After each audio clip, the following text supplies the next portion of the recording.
नमस्कार, मैं दुर्गेंद्र चौहान कैरियर्स के करोड़ों करोड़ दर्शकों को धनतेरस की और धनवंतरी जयंती की ढेर सारी शुभकामनाएं और रोशनी के त्यौहार दीपावली की अग्रिम शुभकामनाएं, बहुत बहुत बधाई। मंथन में बात प्रदूषण की। जब जब दिवाली आती है और उसके आसपास से ही प्रदूषण की काली चादर दिल्ली एनसीआर, उत्तर प्रदेश और एक तमाम राज्यों में कुछ ज़्यादा घनी हो जाती है। ये तो नहीं कह सकते कि प्रदूषण रहता नहीं है, लेकिन आम दिनों में चूंकि ये चादर उतनी घनी नहीं होती इसलिए इसका जिक्र नहीं होता, लेकिन दिवाली के आसपास और दिवाली के बाद ये एक बड़ी समस्या बनती है। और जैसे जैसे सर्दियों में भी बहुत बड़ी समस्या बनती है, एक तरीके से आसमान से जहरीली बूंदें भी गिरती हैं। बीते एक सप्ताह से दिल्ली एनसीआर का बुरा हाल है और ढेरों इस तरह की समस्याएं लगातार देखने को मिल रही हैं। और बहुत सारी चीज़ें कुल मिलाकर अगर देखा जाए तो बहुत सारी पाबंदियां लागू हैं, ऑड इवन लागू है, स्कूल बंद कर दिए गए हैं, बच्चे घरों में कैद हैं, लेकिन एयर क्वालिटी इंडेक्स बद से बदतर होती जा रही है। इसमें कहीं कोई पाबंदी लग नहीं पा रही। ऐसे में यह जानना जरूरी है कि वे कौन से कारण हैं, वे कौन से कारक हैं जिनकी वजह से मौसम यानी एनवायरनमेंट में प्रदूषण अचानक इतना बढ़ जाता है। यह दिक्कत जाड़ों में ही बीते कई सालों से कुछ ज़्यादा ही बढ़ जाती। जैसा कि मैंने शुरुआती भूमिका में कहा, इस मामले की गंभीरता को देखते हुए ये मामला सुप्रीम कोर्ट में पहुंचा और शुक्रवार 10 नवंबर को सुनवाई हुई। बढ़ते प्रदूषण पर सुप्रीम कोर्ट बेहद सख्त नजर आया और दिल्ली सरकार को जमकर फटकार भी लगाई। सुप्रीम कोर्ट ने कहा कि हर साल जब हम दखल देते हैं तभी एक्शन क्यों लिया जाता है, सवाल पूछा सुप्रीम कोर्ट के जस्टिस ने। दिल्ली सरकार को फटकार लगाते हुए कोर्ट ने कहा कि हम नतीजे देखना चाहते हैं, लफाजी बहुत हो गई। पिछले 6 साल से आप क्या कर रहे थे? कोर्ट ने यह सवाल भी किया कि एक तरीके से सरकार से पूछ भी लिया दिल्ली सरकार से। सुप्रीम फटकार के बाद दिल्ली सरकार पलट गई।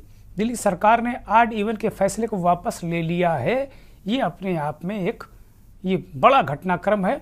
सुप्रीम कोर्ट ने कहा कि आप मेरा नाम लेकर क्यों ऑड इवन की फार्मूले को लागू करते हैं, इससे बहुत ज़्यादा फर्क नहीं पड़ने वाला। लेकिन कल आप ये तोहमत मढ़ें कोर्ट पर कि कोर्ट की दखल की वजह से हम ऐसा नहीं कर पाए और एटमॉस्फेयर यानी वातावरण ठीक नहीं हुआ, तो आप जो करना है वो करिए।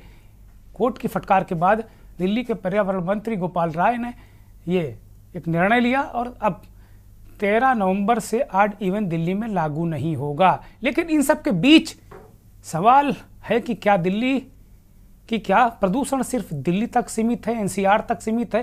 क्या प्रदूषण से दूसरे शहर, दूसरे राज्य प्रभावित नहीं हैं? क्या दूसरे शहरों में बसे लोग सांस नहीं लेते, उन्हें सांस नहीं चाहिए? क्या उन्हें जीने के लिए साफ हवा की दरकार नहीं है या वो इसके हकदार नहीं है? अगर नहीं तो फिर सुप्रीम कोर्ट से लेकर दिल्ली सरकार और बाकी जिम्मेदारों की चिंता सिर्फ दिल्ली और आसपास ही सीमित क्यों है? ये एक आम जो आदमी है वो ये सवाल पूछ रहा है। क्या दूसरे शहरों में बसे लोगों को साफ हवा में सांस लेने का कोई हक नहीं? जैसा मैंने कहा, अगर है तो फिर चिंता ये सरकारें, ये सिस्टम क्यों नहीं करते? मंथन में आज बात इसी मुद्दे पर करेंगे कि आखिर दूसरे शहरों में प्रदूषण की चिंता कब करेंगे और क्या त्योहारों की तरह प्रदूषण की चिंता भी की जाएगी? बड़ा सवाल।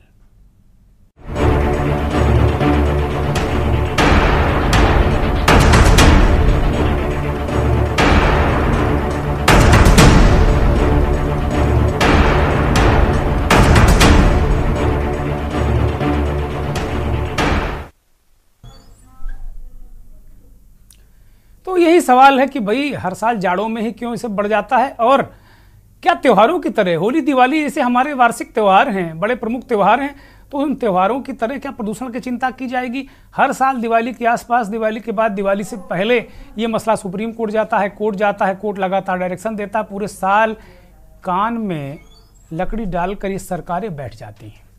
भारत समेत दुनिया के अलग अलग शहरों में लोगों को जो वायु प्रदूषण है उसकी वजह से सांस लेने में तकलीफ़ों का सामना लोगों को करना पड़ रहा है। भारत समेत जो तमाम सारे राज्य हैं, शहर हैं भारत के, दिल्ली से सटे उत्तर प्रदेश के शहरों की जो हालत है बद से बदतर हो गई है।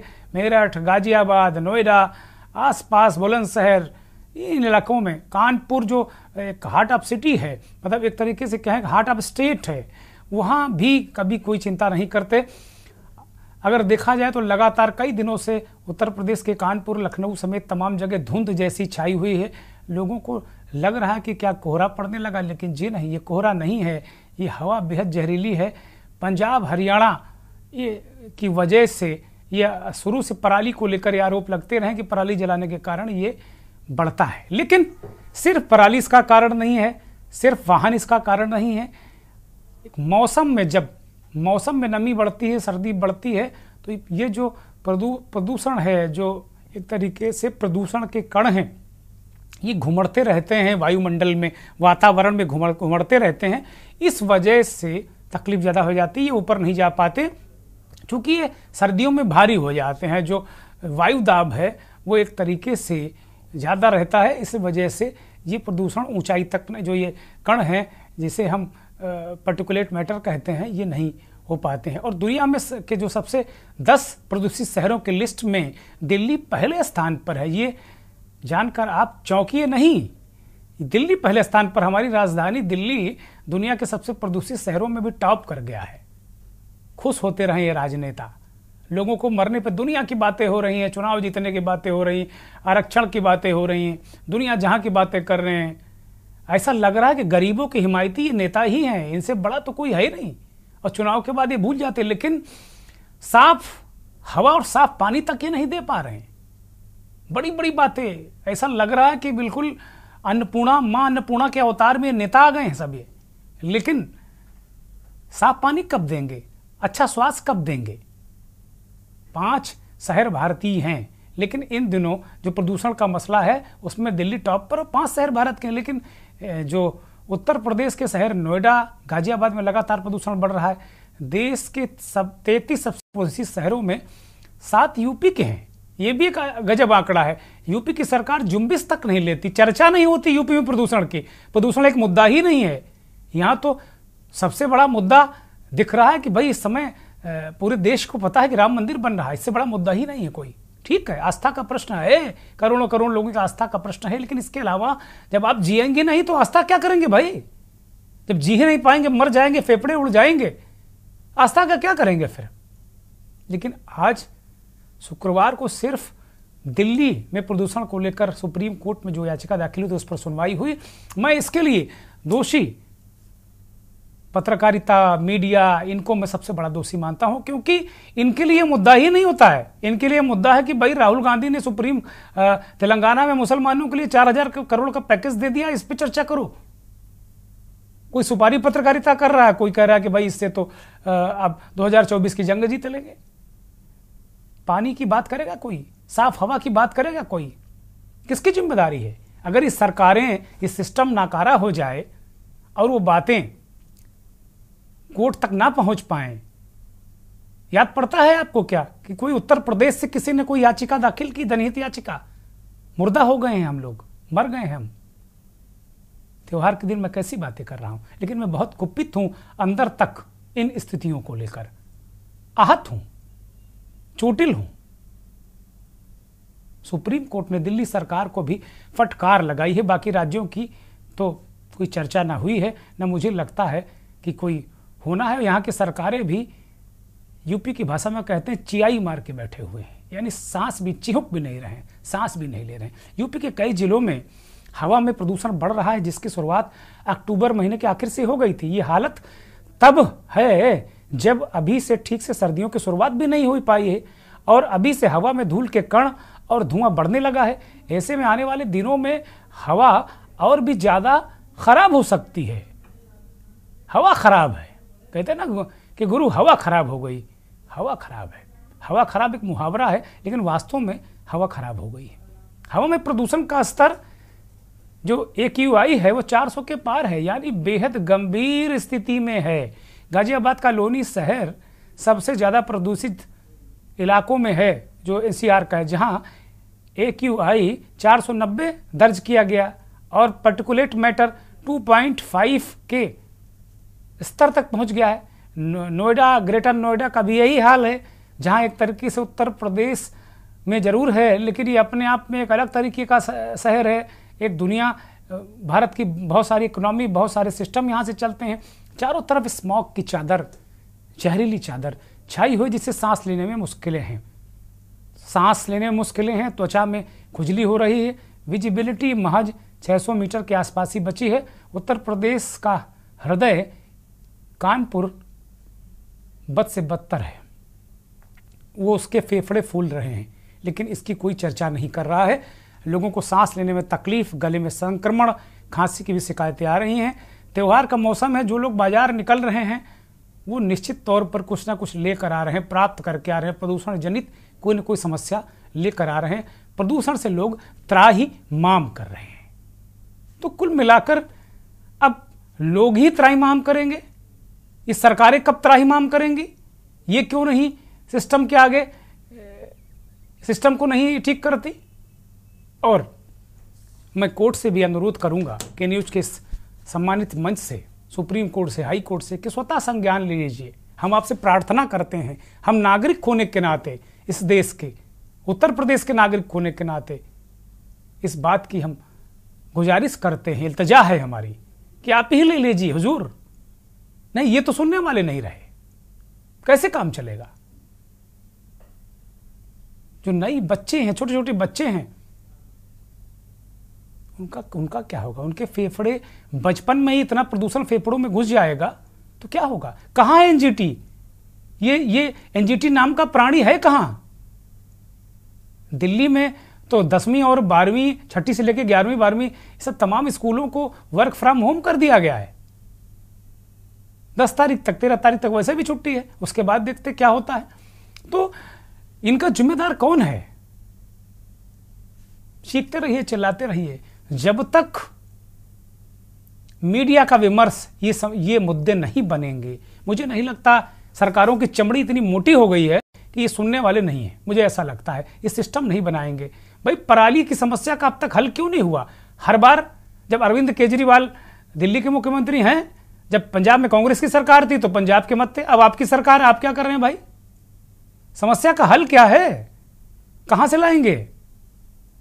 और किसान क्या खेती करना बंद कर दें? सुनवाई के दौरान ये भी एक बातचीत हुई, एक बात ये भी आई कि पंजाब में धान की खेती में बहुत अंधाधुंध पानी का दोहन हो रहा है, अब वहां धान की खेती बंद करनी चाहिए।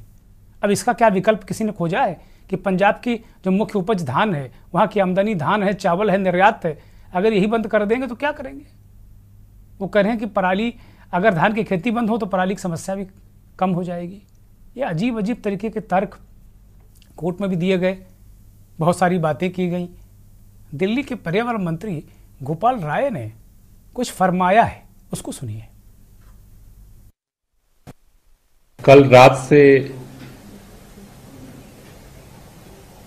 दिल्ली के अंदर जिस तरह से मौसम में बदलाव हुआ है, बारिश ने दिल्ली के अंदर जो पिछले 8-10 दिनों से हवा की गति जो एक ठहराव में थी, टेम्परेचर डाउन जा रहा था, प्रदूषण के स्तर में लगातार बढ़ोतरी हो रही थी। दिल्ली में प्रदूषण की स्थिति सीवियर प्लस कैटेगरी तक पहुंच गई थी। रात से मौसम में जो परिवर्तन हुआ है, बारिश के कारण, हवा की गति बढ़ने के कारण लगातार प्रदूषण के स्तर में सुधार देखा जा रहा है। अभी इस समय तक 450 से पार जो प्रदूषण का स्तर था वो लगभग 300 तक पहुंच गया है और इसमें और सुधार की स्थिति देखी जा रही है। इसको देखते हुए अभी सरकार ने निर्णय लिया है कि 13 तारीख से 20 तारीख तक का ऑड इवन दिल्ली में लागू करने का जो फैसला था उसे पोस्टपोन किया जा रहा है। दिवाली के बाद दिल्ली के प्रदूषण की स्थितियों की समीक्षा की जाएगी और अगर प्रदूषण के स्तर में अगर कोई गंभीर श्रेणी में अगर बढ़ोतरी देखी, बारिश ने मेहरबानी कर दी। नहीं, ये तो बेबस हैं, हाथ खड़े कर देते हैं। वोट लेना होता तो ऐसे करके हाथ फैला के देते हैं, चले जाते हैं, दे दो बाबा, ये करेंगे वो करेंगे, आपकी जान बचाएंगे। सबसे बड़े रहनुमा, ऐसा लगता धरती पर भगवान उतर आए, सब कुछ कर डालेंगे वो। लेकिन अब बारिश करें, बारिश हो गई, बड़ी अच्छी बात है। आपकी किस्मत से बारिश हो गई, दिल्ली वालों की किस्मत से बारिश हो गई। नहीं, उनके फेफड़े बिल्कुल इस लायक ही नहीं बचते कि उनमें दम भी रहता, और आसपास के भी। हमारे साथ हमारे 3 सहयोगी जुड़ गए हैं। प्रवीण गुप्ता दिल्ली से, जयवीर मावी गाजियाबाद से और राजू शर्मा मेरठ से। तीनों सहयोगियों का बहुत स्वागत। प्रवीण के पास जाएंगे। प्रवीण, आप दिल्ली के नागरिक भी हैं और एक ऐसे इलाके में रहते हैं जहां मुझे लगता है कि बहुत सारे कारक भी हैं प्रदूषण के। क्या स्थिति है? क्या बारिश एक तरीके से खाली पराली एक समस्या है कि बहुत और भी कोई प्रदूषण की समस्या है? क्या मूल कारण क्या है और अब क्या स्थिति है वहां की? प्रवीण जी, पहले तो मैं बहुत बहुत धन्यवाद देना चाहूंगा कि मेरे को इस लाइव से जोड़ा गया, शुक्रिया। और मैं बताना चाहूंगा कि दिल्ली की जो स्थिति है आज से 2 दिन पहले बद से बदतर थी, क्योंकि यहाँ पे इंडस्ट्रियल एरिया बहुत ज्यादा है। उस इंडस्ट्रियल एरिया की वजह से जितना भी चिमनियों से धुआं निकलता है और जितना भी प्रदूषण फैलता है वो चिमनियों की वजह से फैलता है। अभी कुछ दिन पहले पराली की समस्या जो आई थी, वो पराली जलाने की वजह से हरियाणा से जितनी भी पराली जलाई गई थी वो सारा प्रदूषण दिल्ली ने कैप्चर किया। और उसके बाद में अब जो समस्या अब जो चल रही है, पीछे 1 दिन से, कल से जब बारिश हुई है दिल्ली के अंदर, तब से थोड़ी राहत दिल्ली वासियों को मिली है। और उसी के साथ साथ दिल्ली वासियों ने आज पूरे दिन बारिश होती रही दिल्ली में। तो सुबह का जो AQI नोट किया था वो 299 पॉइंट था, लेकिन अब जब शाम का AQI नोट किया गया तो 100 से 150 के बीच में पाया गया। कल की अगर हम बात करें जो बीत चुका है उसमें AQI और ज्यादा कम पाया गया था, 400 450 के आसपास था। लेकिन अगर हम बात करें परसों की तो उसमें AQI 700 से भी ज्यादा था। वजह ये रही उसकी कि पराली जलाने के कारण रहे, प्लस हरियाणा से जो गाड़ियां, यूपी से जो गाड़ियां, डीजल की गाड़ियां जो दिल्ली के अंदर आ रही थी, उन पे रोक लगाई गई। उनको सारी तरीके से, सब तरीके से रोक, हर बॉर्डर सील किया गया। दिल्ली में सारी जितनी भी डीजल की गाड़ियां हैं उन पे सारी चीजों पे पाबंदी लगाई गई। ट्रैफिक पुलिस को हिदायत दी गई कि जितनी भी पोल्यूशन वाली गाड़ियां हैं, चाहे वो डीजल की हैं चाहे वो पेट्रोल की हैं, उन पे अगर उनका पोल्यूशन नहीं है तो उनका चालान काटा जाए। और दिल्ली के अंदर पहली बार ऐसा हुआ है। प्रवीण, ये चीजें तो सारी पूरे साल होनी चाहिए। ये सरकारें अचानक जब आफत सर पर आ जाती तब क्यों ये बहुत सक्रिय नजर आती? जब दिल्ली के लोगों का दम घुटने लगा, हल्ला मचने लगा, चारों तरफ त्राही हो गई और लोग त्राहिमाम करने लगे, तब ये अचानक क्यों सक्रिय होते हैं? सिस्टम, सरकारें, तमाम PIL करने वाले लोग, ये तो परमानेंट। क्या वास्तव में अब तक इस समस्या का स्थायी समाधान नहीं हो पा रहा है? क्योंकि वो क्या वजह है? क्योंकि सुप्रीम कोर्ट ने कहा कि 6 साल से तो हम ही चीख चिल्ला रहे हैं और लगातार कोई कुछ भी नहीं हो रहा है। सुप्रीम कोर्ट ने आज फटकारा है, बहुत डांटा है। देखिए, आपने एक बात बहुत अच्छी कही सर कि ये लोग उस टाइम पे बाहर निकलते हैं जब इन्हें वोट चाहिए होते हैं, लेकिन वोट लेने के बाद में ये लोग जनता को और जनता के प्रतिनिधियों को भूल जाते हैं। जनता का प्रतिनिधि रोड पे क्या, गलियों में क्या, कूचों पे क्या, चौबारों पे कहीं नहीं दिखाई देता। जो भी सरकार दिल्ली के अंदर बन के आती है उसके वो सरकार एकदम लुप्त हो जाती है। सिर्फ कागजी कार्रवाई में पैसा कमाया जाता है, काम कुछ नहीं होता। लेकिन उसके बावजूद भी अगर हम बात करें विपक्षी पार्टियों की तो वो हल्ला मचाती रहती है कि ये चीज ज्यादा हो गई, वो चीज ज्यादा हो गई। अब मैं बता दूं, इनका अब जो इनकी नींद खुली है, नींद खुलने का विशेष कारण है 2024 का चुनाव। अगर आम आदमी पार्टी अगर सक्रिय नहीं होगी तो 2024 के चुनाव में इनको बहुत ज्यादा हानि उठानी पड़ेगी। ठीक है। तो अब इनका सक्रिय होने का सबसे बड़ा मूलभूत यही है कि अगर प्रदूषण को कंट्रोल नहीं किया गया तो आने वाले 2024 के चुनाव में लोग हमें नहीं चाहेंगे, ना हमें वोट देंगे। ठीक है, मैं जयवीर मावी के पास जाऊंगा। जयवीर, गाजियाबाद और आसपास के जो NCR का इलाका है वहां क्या स्थिति है? और ये मूल समस्या हल क्यों नहीं हो पा रही? हर बार दिवाली आती है, सुप्रीम कोर्ट में मसला जाता है, हम लोग भी जैसे दिवाली का त्यौहार मनाते हैं, इसे प्रदूषण वाला मसला साथ साथ में डिस्कस करते रहते हैं, और ये मीडिया का विमर्श भी नहीं बनता, पत्रकार भी अब खबर नहीं करते प्रदूषण पे। देखिए दुर्गेंद्र जी, मैं आपको बता दूं कि गाजियाबाद का जो मसला है, अगर हम उसकी वास्तविक व्यवस्थाओं पर जाएं तो बहुत गंभीर समस्या गाजियाबाद में है। गाजियाबाद का लोनी क्षेत्र दिल्ली से सटा हुआ क्षेत्र है। यहाँ पर हजारों की संख्या में ऐसी प्रदूषण फैलाने वाली जींस रंगाई की या अन्य तरह की जो फैक्ट्रियां हैं, जिनमें जैसे तार जलाना, जो रात के समय पूरी रात यहाँ पर तार जलता है, उसके अलावा प्लास्टिक जलाने, प्लास्टिक का दाना बनाने वाले लोनी का एक्यूआई सबसे ज्यादा नापा गया है, ये आपको पता ही होगा।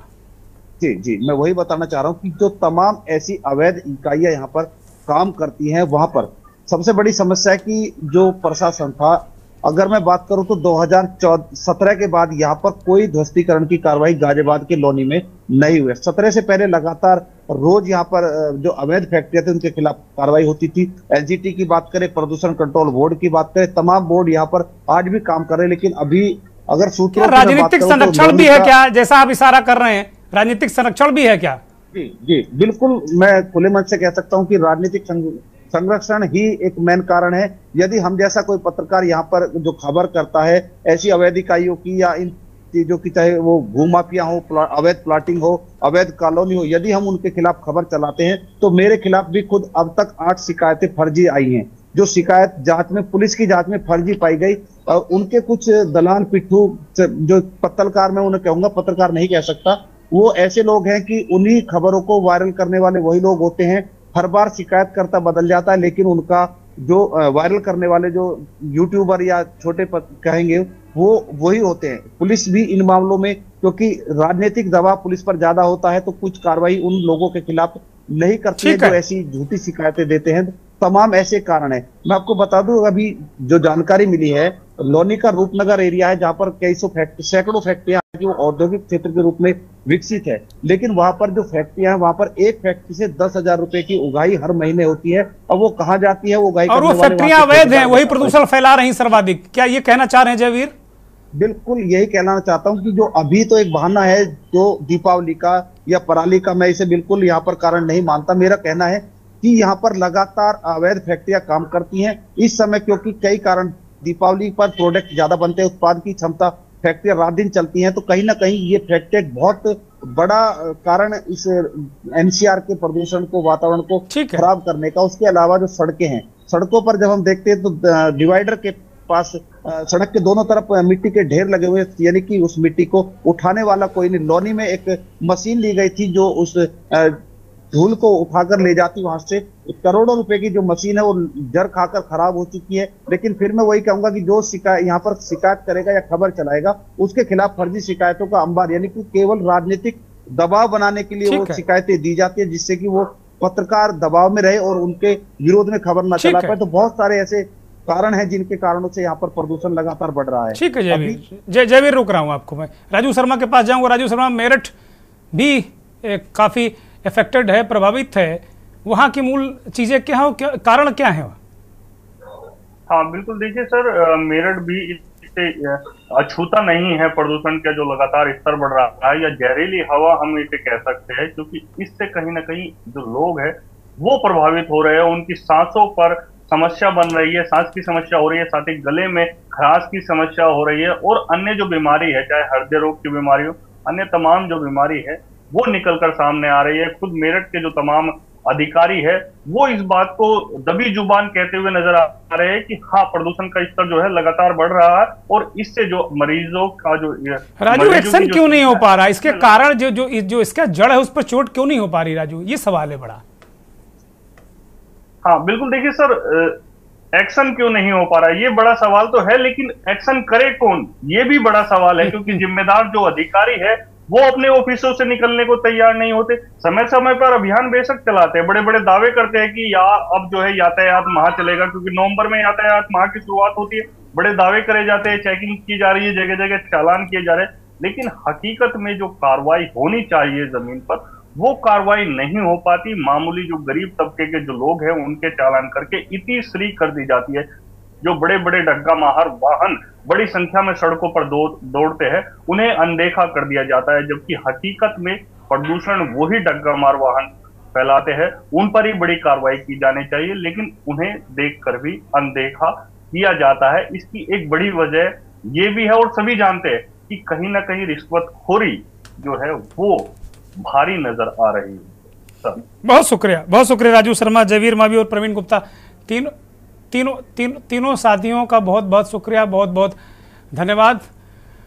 कुल मिलाकर जो एक छोटा सा सैंपल हमने आपके सामने प्रस्तुत किया कि जो दिल्ली की स्थिति है वो बारिश की वजह से थोड़ा ठीक हो गई है, बारिश ने थोड़ी राहत दे दी है और कुल मिलाकर इस वजह से थोड़ी राहत मिली है। बाकी किसी ने कुछ किया धरा नहीं है। लोनी की बात जयवीर कर रहे हैं, लोनी में सबसे ज़्यादा AQI वहाँ निकला है, मापा गया है, और वहाँ बड़ी वजह है अवैध फैक्ट्रियाँ, उनसे वसूली करते हैं। राजनीतिक संरक्षण भी बड़ी वजह है। राजू शर्मा कहते हैं अफसर निकलना ही नहीं चाहते, नाकारा हो गए हैं। हमारे साथ कुछ एक्सपर्ट और मेहमान भी जुड़ गए हैं, उनका मैं परिचय करा दूं। खेमचंद शर्मा बीजेपी के नेता हैं, वरिष्ठ नेता हैं, दिल्ली से हमारे साथ प्रवक्ता हैं, जुड़ गए हैं। शर्मा जी बहुत स्वागत, बहुत धन्यवाद। आम आदमी पार्टी के वरिष्ठ नेता प्रवक्ता चिराग सेठी साहब हमारे साथ जुड़े हैं। सेठी साहब बहुत स्वागत, बहुत धन्यवाद। किसानों के बहुत बड़े नेता सवित मलिक साहब हमारे साथ जुड़े हुए हैं पश्चिमी उत्तर प्रदेश से, आपका बहुत स्वागत, बहुत धन्यवाद। AK वियानी साहब, डॉक्टर प्रोफेसर AK वियानी साहब बहुत ही जाने माने इस देश के पर्यावरणविद हैं, आपका भी स्वागत डॉक्टर साहब, बहुत धन्यवाद, बहुत आभार। और मेहमानों के परिचय के साथ मुझे ब्रेक पर जाने का एक संदेश मिल रहा, मैं ब्रेक से लौटूंगा तो फिर इन मेहमानों से चर्चा को आगे बढ़ाऊंगा। आप देख रहे हैं के न्यूज, खबरों का सारथी।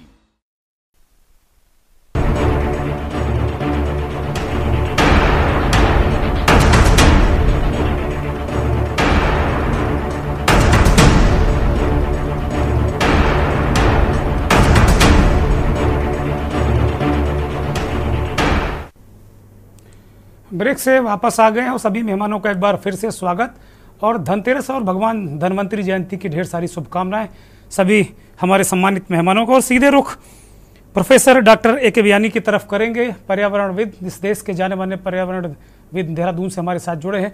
प्रोफेसर साहब, ये पूरी दुर्दशा, दुर्गति, इसको आप किस दृष्टि से देखते हैं?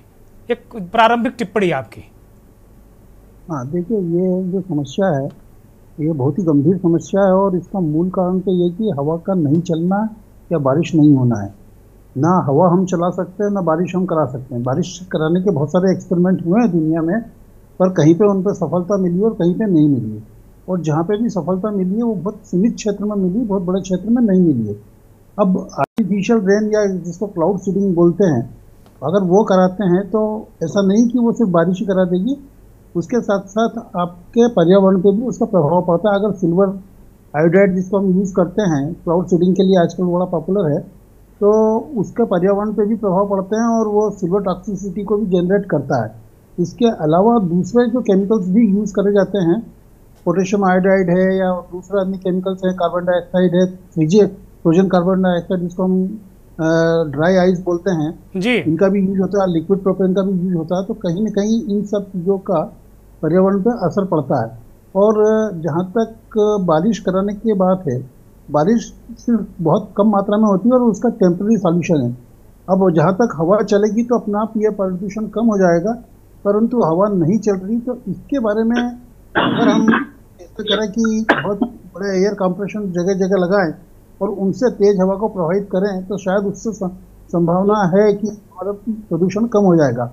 और जहाँ तक अभी टेम्परेरी दिल्ली में राहत मिली है वो टेम्परेरी है, वो कोई खुश होने वाली बात नहीं, क्योंकि वो 1-2 दिन आप खुश हो लेंगे पर उसके बाद फिर उसी समस्या का बारिश हो गई। प्रोफेसर साहब, बारिश हो गई, ये किसी के कर्म का प्रतिफल नहीं है, कर्म वर्म किसी ने नहीं किया, ये तो प्रभु की कृपा है, बारिश हो गई बस, ये मान लीजिए आप।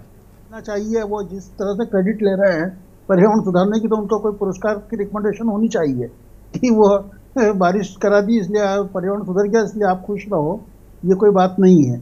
सवाल ये लंबे टर्म्स के लिए एक पर्यावरणवादी होने के नाते, प्रोफेसर बियानी, एक पर्यावरणवादी होने के नाते इसके कितने गंभीर खतरे हैं हमारी मानवता पर, समाज पर, वातावरण पर, पर्यावरण पर, इसको किस तरीके से देखते हैं? 2-3 बिंदुओं को जरा आप डिस्कस करिए। चहुमुखी गंभीर खतरे हैं मनुष्य के, जो आपके इन्होंने बताया था संवाददाताओं ने कि स्वास्थ्य पे तो असर पड़ ही रहा है, प्लस हमारी प्रोडक्टिविटी भी घट रही है, एग्रीकल्चर प्रोडक्टिविटी भी घटती है, और इसके साथ साथ जो है बच्चों पे बहुत ज़्यादा असर पड़ रहा है, उनकी पढ़ाई बाधित हो रही है।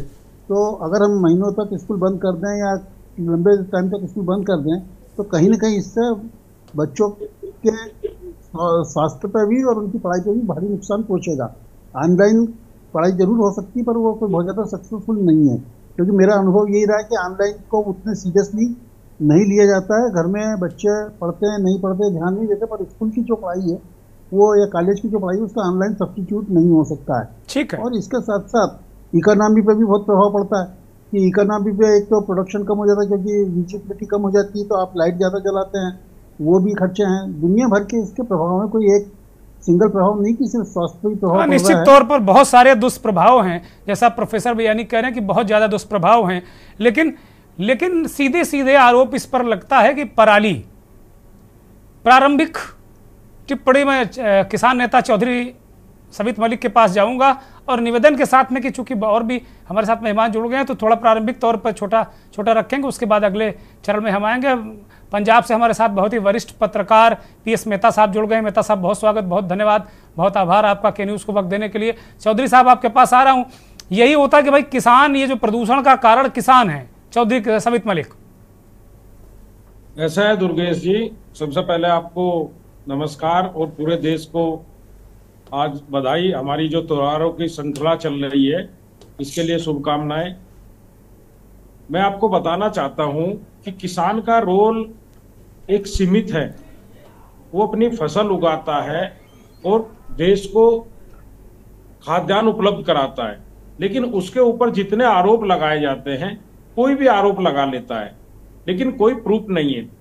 हमारे कई सारी संस्थाओं के आंकड़े हैं कि 75% उद्योग से होता है, किसान का 15% 12% हिस्सा प्रदूषण में संस्थाओं द्वारा बताया गया है।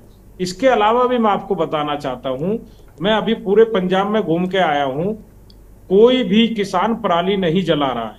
वेस्टर्न यूपी में कोई पराली और पत्ती गन्ने के यहाँ पे अब शुरुआत हो रही है, नहीं जला रहा है। हरियाणा में कोई नहीं जला रहा है।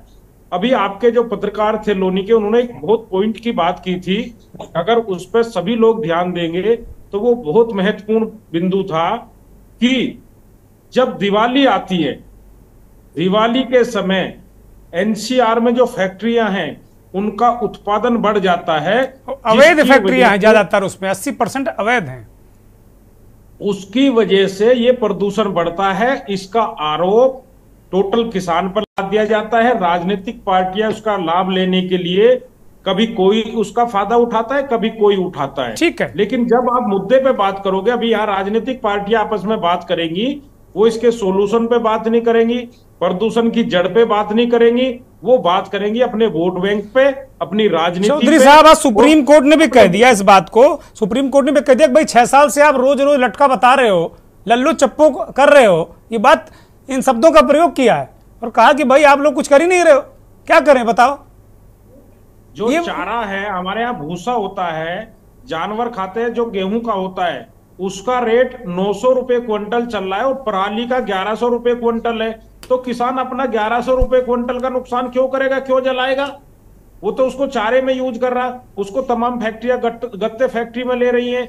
आजकल मशीन आ गई, वो पैक होकर तुरंत चला जा रहा है। मैं पूरे पंजाब में घूम के आया हूं, एक भी खेत वहां पर पराली का नहीं है। और आपके पास तो सैटेलाइट है, आप दिखाओ ना मीडिया में कौन सा खेत जल रहा है। ठीक है, मैं भारतीय जनता पार्टी के नेता शर्मा जी को लेता हूं, खेमचंद शर्मा। खेमचंद शर्मा, मूल वजह क्या है प्रदूषण की? और सुप्रीम कोर्ट ने आज सबको कटघरे में खड़ा किया। आप भी हैं, आप भी है, कांग्रेस भी है, हम भी हैं, नेता भी हैं, किसान नेता भी, सबको कटघरे में खड़ा किया सुप्रीम कोर्ट। नमस्कार, आप सभी मित्रों को धनतेरस की बहुत बहुत शुभकामनाएं। जी, आपको भी बहुत ढेर सारी शुभकामनाएं। दिवाली का आज से प्रारंभ हो गया है।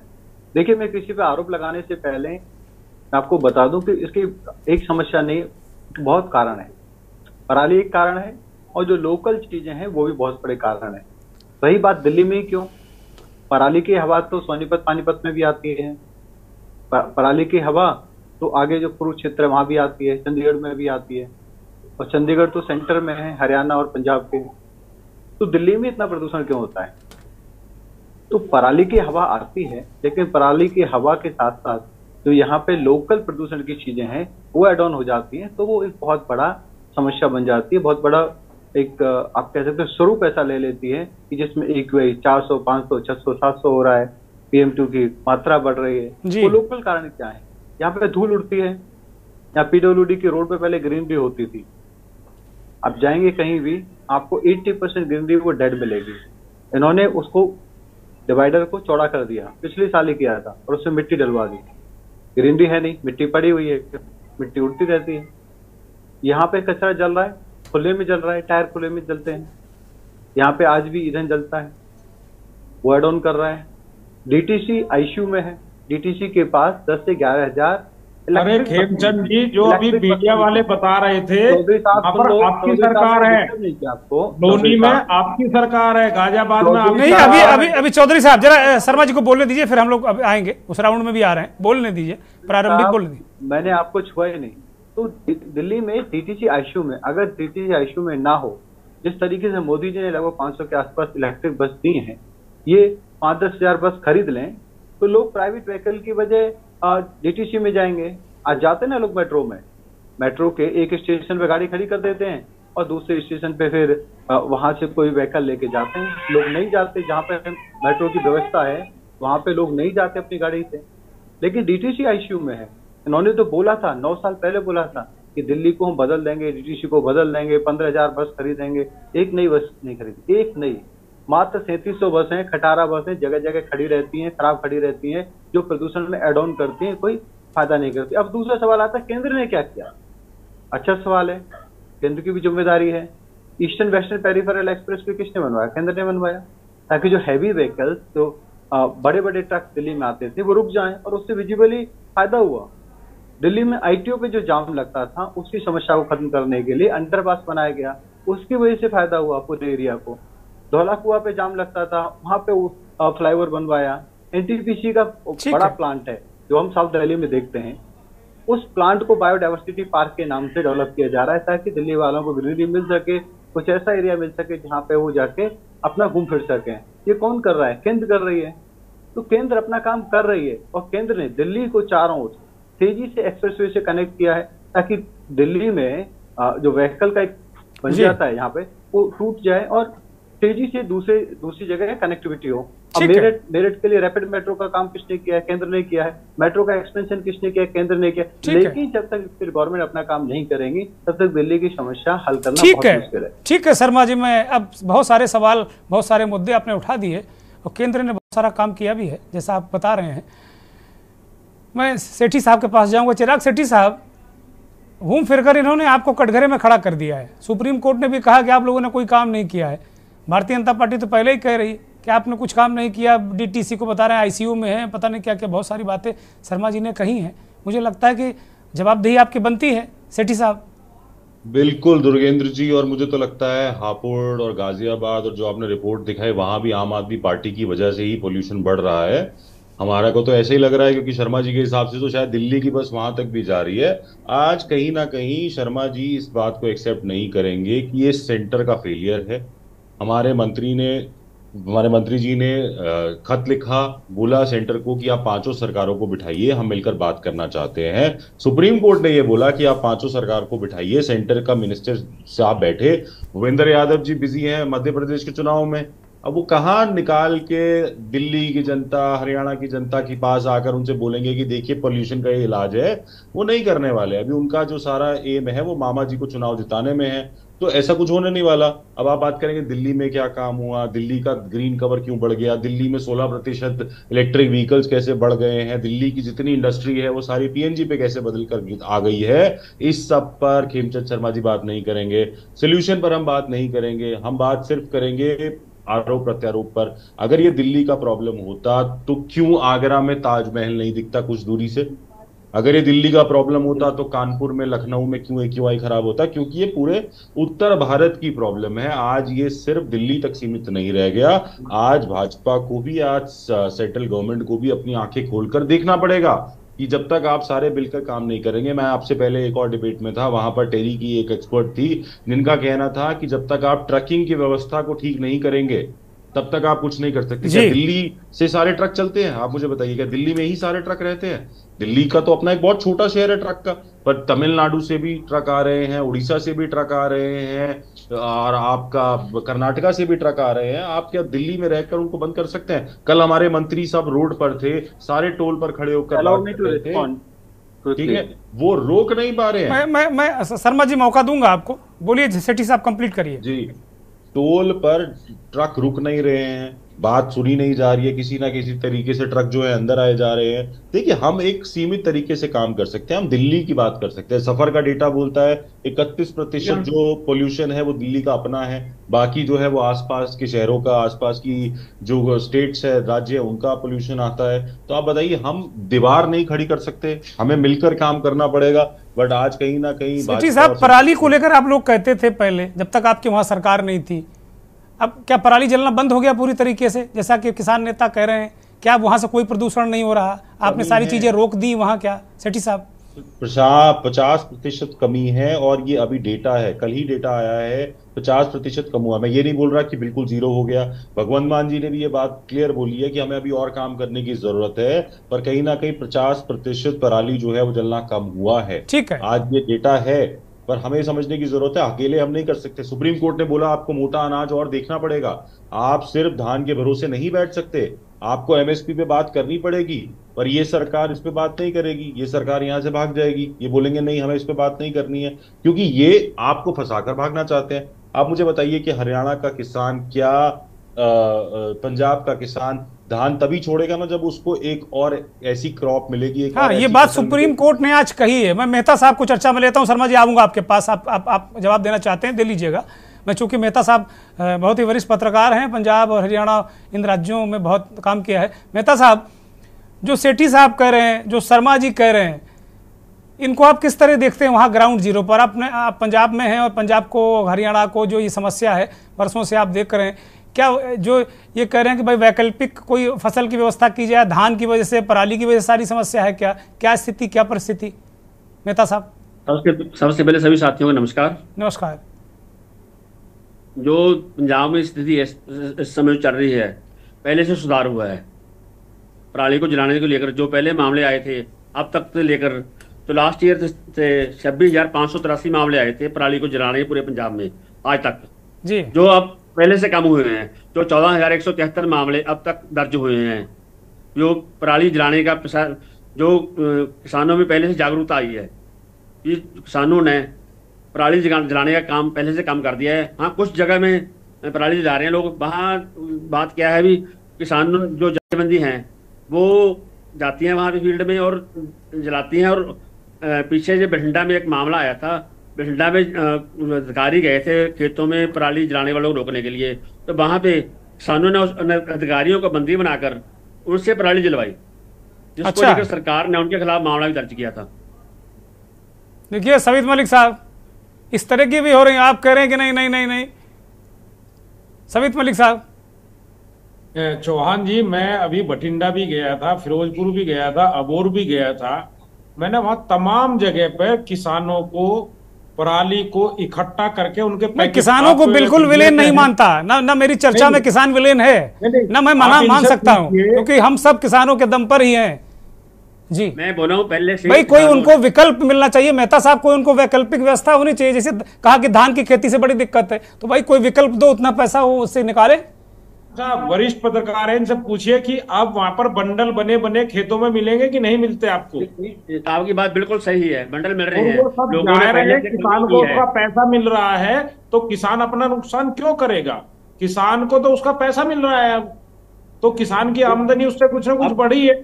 दूसरी तरफ पंजाब सरकार ने किसानों के लिए एडवाइजरी जारी की है, जिसमें उन्होंने बोला जो किसान जलाएगा इसको, उसको खिलाफ कार्रवाई कीजिए, जो किसान नहीं जलाएगा उसको सम्मानित भी किया जाएगा सरकार के द्वारा। ठीक बात है। मैं शर्मा जी के पास जाऊंगा। शर्मा जी, आपका कोई सबमिशन था, बोलिए कृपया। देखिए, किसान कभी भी विलेन नहीं है, मैं खुद किसान का पुत्र हूँ। और हमारे यहाँ पे जब हम छोटे थे तो सरसों की भी तूरी होती थी, उसको जलाया जाता था। लेकिन जैसे ही तूरी का उपयोग अन्य अन्य चीजों में होने लग गया और उसको जलाना बिल्कुल बंद कर दिया और वो बहुत प्रीशियस हो गई, महंगी हो गई।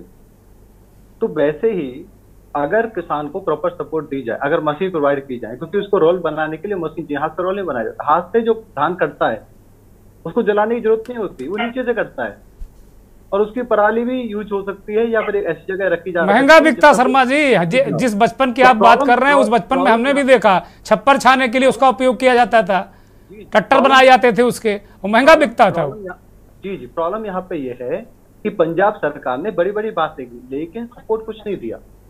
अरे पुरस्कृत नहीं, उनको कंपनसेट करिए, मशीन प्रोवाइड करिए, क्यों नहीं प्रोवाइड करते? और आप तो कहते हैं कि आपके पास तो पूसा का घोल है, वो घोल क्यों नहीं देते?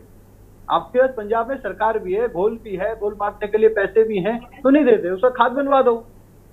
या तो आपने उस समय करोड़ों रुपए गलत बात करके फूके थे या फिर आप अब गलत बात कर रहे हो। तो इनकी नीयत नहीं है एक्चुअली। इन्होंने राम आसरे पे पंजाब को छोड़ा हुआ है। आप राम आसरे पे आप चाहो तो जलाओ, नहीं चाहो तो मत जलाओ। आप चाहो तो ये धान पैदा करो, नहीं तो अल्टरनेटिव फसल के लिए कौन प्रोत्साहित कर रहा है? सिर्फ और सिर्फ भारतीय जनता पार्टी की केंद्र सरकार कर रही है। किसने पीछे इवन पार्लियामेंट में जितनी भी मिनिस्ट्रियल मीटिंग हुई है, ऑफिशियल मीटिंग हुई है, शर्मा जी चिराग सेठी साहब कह रहे हैं कि 5 राज्यों को एक साथ बैठाओ। वो सही कह रहे हैं कि भूपेंद्र यादव अपने मंत्रालय में बैठे नहीं 2 महीने से, 2 महीने से बैठे नहीं, तो प्रदूषण की चिंता कौन करेगा भाई? आज तो उनके अपने हैं, क्यों नहीं बैठते? चलो मान लिया हरियाणा नहीं बैठ रहा आपके साथ, यूपी का कंट्रीब्यूशन ना के बराबर है, मैं मान लूं कि हरियाणा नहीं बैठ रहा है, तो पंजाब और दिल्ली तो बैठ सकते, क्यों नहीं बैठ रहे? और दिल्ली के मतलब उन्हीं विपक्ष वालों को बैठा दो, आप यूपी हरियाणा नहीं बैठोगे, ये कोई बात थोड़ी हुई भाई। आपके स्टेट नहीं बैठेंगे और यूपी का क्या आप कंट्रीब्यूशन नहीं कह रहे हो? चौधरी सबित मलिक कह रहे हैं, अभी हमने रिपोर्ट्स दिखाई कि लोनी उत्तर प्रदेश में ही है, दिल्ली में नहीं है। वो बैठने की समस्या दिल्ली में इन्होंने कोई कदम नहीं लिया। इन्होंने एक स्मोक टावर लगाया था, वो स्मोक टावर भी बंद मिला। क्यों? अरे आपको तो हर वार्ड में स्मोक टावर लगाने थे, आपने ग्रीनरी खत्म कर दी। आप कहते हैं ग्रीन एरिया, अरे कहाँ ग्रीन एरिया आपसे बढ़ा है? आप पीडब्ल्यू, आप मेरे साथ चैलेंज करते हैं। शर्मा जी क्या आरोप प्रत्यारोप हल है क्या? हम कह रहे हैं बड़ा दिल करके क्यों नहीं केंद्र सरकार एक बैठक बुला लेती? आरोप प्रत्यारोप आप हम भी चर्चा करते रहे, आप भी आरोप लगाते रहो, सेठी साहब भी आरोप लगाते रहे, हल होगा क्या इसका? मैं प्रैक्टिकल की बात करो।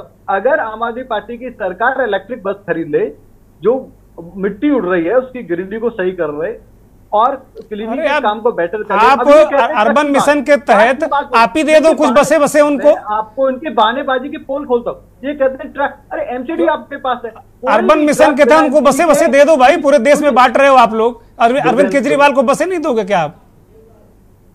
हाँ बोलिए सेठी साहब, बोलिए। शर्मा जी रुकिए, शर्मा जी रोक रहा हूँ आपको। शर्मा जी प्लीज बोलिए। सेठी साहब भूल जाते हैं 15 साल एमसीडी इनके पास रही थी और उसके बाद ये रोक नहीं सकते हो ट्रक को। ईस्टर्न और वेस्टर्न पेरिफेरल एक्सप्रेस वे है, उसके थ्रू वो बाहर जा रहे हैं। ये झूठ बोल रहे हैं, बच्चों वाले बहाने दे रहे हैं। क्यों? अरे प्रभु थोड़ी रिपोर्ट पढ़िए, टेरी की रिपोर्ट है, मैं नहीं बोल रहा, ये डेटा बोल रहा है। आप देखिए डेटा को समझिए। शर्मा जी वो ठीक ही कह रहे हैं ना, एमसीडी 15 साल रही, आपने क्या किया? वो भी पूछ रहे हैं सवाल आपसे। कूड़े के ढेर लगाए आपने दिल्ली में क्या सिर्फ, और कोई काम नहीं किया आपने? वो पूछ रहे हैं सवाल आपसे।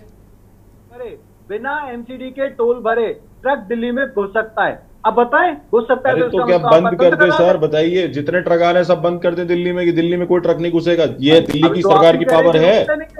आपने क्या कहा? इसका तो आप पहले झूठ बोल रहे थे कि रुकते नहीं है, अब आप कह रहे हैं कि नहीं हम रोक दें। क्या कौन कह रहा है कि आप रोक दें? भाई क्या करो, जरूरी यहाँ पे चलाने? आपने कहा रुकते ही नहीं है, तो इसका मतलब आपने पहली बार झूठ बोला था। मैं बोल रहा हूँ टोल पे, ये तो कल वीडियोज आई हैं, ये तो बाकायदा ऑन रिकॉर्ड मंत्री जी का बयान आया है। आपने प्रॉपर आपने सिस्टम नहीं बैठा हुआ, एमसीडी के बिना टैक्स भरे कोई भी। अरे सर, अगर एक ट्रक घुस जाएगा, अगर उसे वहां से वापस भेजना है तो उसके पीछे 2 से 3 किलोमीटर का जाम लग जाता है। शर्मा जी समझिए इस बात को, उसके पीछे 2 से 3 किलोमीटर का जाम लग जाता है। मैं आपका धन्यवाद कहता हूँ चिराग भाई। इसका मतलब ऑफिशियल इस वीडियो को ट्वीट करेंगे कि भाई आम आदमी पार्टी ने मान लिया कि एमसीडी का तंत्र जो बॉर्डर पे है वो फेलियर है, उसको रिप्लेस करना चाहिए। देखिए दिल्ली पुलिस अगर साथ नहीं देगी तो एमसीडी वाला अकेले क्या कर लेंगे? दिल्ली पुलिस साथ नहीं देगी। आपने कोई कंप्लेंट की? बिल्कुल। अरे कल आपको मैं आपको जब आप ट्वीट करेंगे मैं आपको गोपाल राय जी का वीडियो भेज दूंगा, कल वहां से वीडियो भेज दूंगा। देखिए भूपेंद्र यादव जी चुनाव में बिजी हैं, हमारे नेता यही है, हमारे नेता ग्राउंड पर ही है, हमारे नेता नहीं गए हैं यहाँ से। हमारे लिए चुनाव से ज्यादा दिल्ली के लोग इम्पोर्टेंट है, हमारे लिए चुनाव से ज्यादा दिल्ली के लोग इम्पोर्टेंट है सर। झूठ की लिमिट होती है सर, चुनाव से ज्यादा आप लोगों के झूठ और सच में जनता मर रही। चौधरी सबित मलिक, मैं शर्मा जी रोक रहा हूं आपको। चौधरी सबित मलिक, शर्मा जी कह रहे हैं कि भाई उत्तर प्रदेश का कोई योगदान ही नहीं है प्रदूषण में, वो तो बिल्कुल वहां राम राज्य है, जय सिया राम, बस यही चल रहा है। चौहान साहब, वो डबल इंजन की सरकार में चल रहा ना, तो वहां पे ये कैसे मानेंगे? और अभी आपके पत्रकार ने बताया कि कम से कम 1000 फैक्ट्रियां अवैध चल रही है। और मैं अपनी खुद की बताऊं, मैं खुद एनसीआर में हूं, मैं शामली से हूं। बार बार मत नाम लीजिए, नहीं मेरा पत्रकार बेचारा बंद हो जाएगा। अरे यहाँ पर मैं शामली से उड़ा के बंद हो जाएगा वो। हम लिखित मैं बता रहा हूँ, हमको जमानत करानी पड़ेगी, और कहो जमानत भी ना हो, पता नहीं कौन कौन सा एक्ट लग जाएगा उसके ऊपर।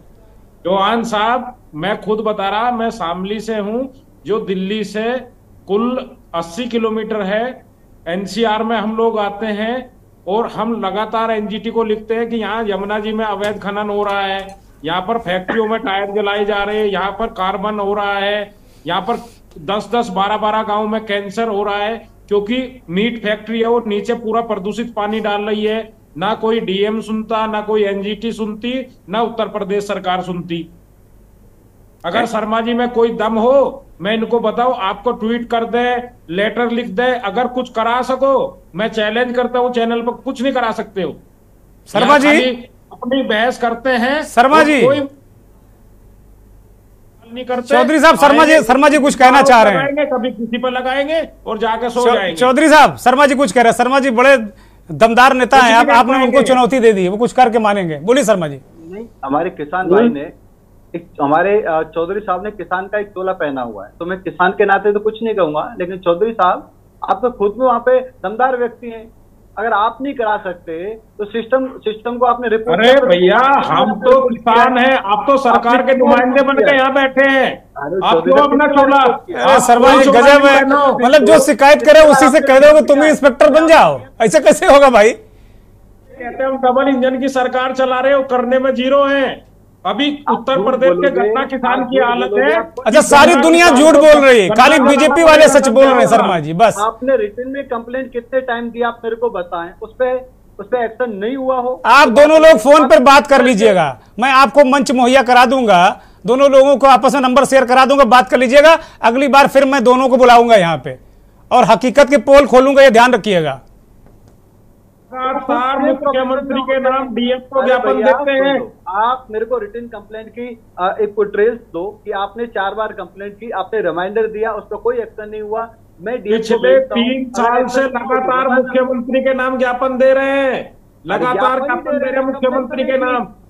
कंप्लेंट क्यों नहीं की? कंप्लेंट और ज्ञापन में फर्क नहीं है। कंप्लेंट क्या होती है जब ज्ञापन दे रहे मुख्यमंत्री? शर्मा जी, मुंशीगिरी से काम नहीं चलेगा भाई, प्रॉब्लम जब है तो उसको हल करना पड़ेगा।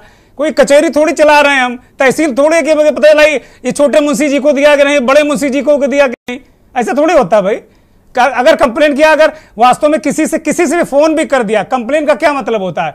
कंप्लेंट का मतलब एक फोन से भी किसी को कर दिया, वो कंप्लेंट मानी जाती है, उसको लेना चाहिए कंप्लेंट के रूप में। इतना प्रशासन, शासन सिस्टम इतना संवेदनशील होना चाहिए शर्मा जी, हम अपेक्षा करते हैं, और ऐसी व्यवस्था भी होती है।